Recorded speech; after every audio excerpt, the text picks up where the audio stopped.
अमेज़ोनी के गहरे जंगल में हर दिन सूरज की पहली किरण के साथ जीवन जागता था। पक्षियों का कलरव, पत्तों की सरसराहट और नदी की मधुर धारा। पर उस दिन कुछ अलग था। मोगली की आंखें अजीब सी खामोशी में खुलीं।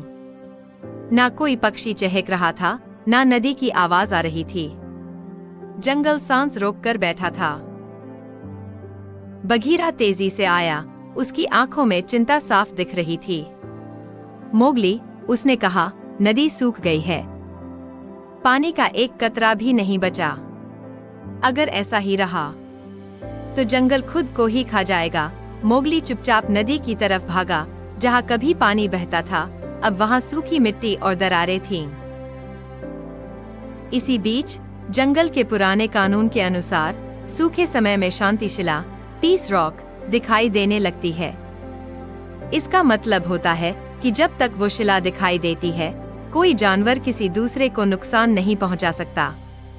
लेकिन शेर खान, जंगल का सबसे खतरनाक शिकारी, कहाँ किसी कानून को मानता था।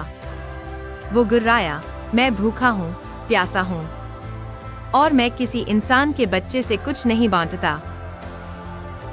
रात का अंधेरा घिरा और मोगली अलाव के पास बैठा था।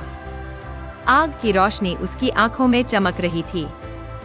भालू धीरे धीरे पास आया और पूछा, अब क्या करेंगे बच्चा? मोगली ने कहा, अगर शेर खान डर से राज करना चाहता है तो हमें दोस्ती से जवाब देना होगा।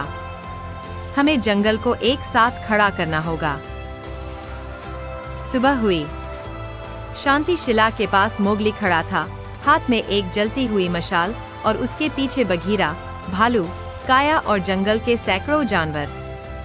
मोगली ने ऊंची आवाज में कहा, ये आग लड़ाई के लिए नहीं है, ये हमारी एकता की रोशनी है। अगर हम साथ हैं तो कोई भी हमें तोड़ नहीं सकता।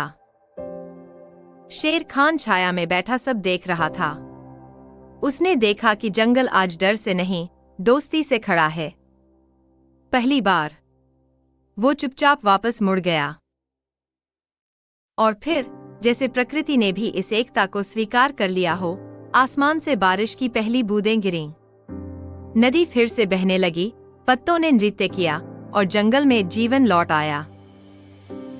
उस दिन के बाद मोगली को कोई इंसान का बच्चा नहीं कहता था। सब उसे बुलाते थे जंगल का। अगर आपको यह कहानी पसंद आई तो कृपया इसे लाइक करें, अपने दोस्तों के साथ शेयर करें और ऐसी और कहानियां सुनने के लिए सब्सक्राइब करें। आपकी प्रतिक्रिया हमें और बेहतर कहानियां लाने में मदद करेगी।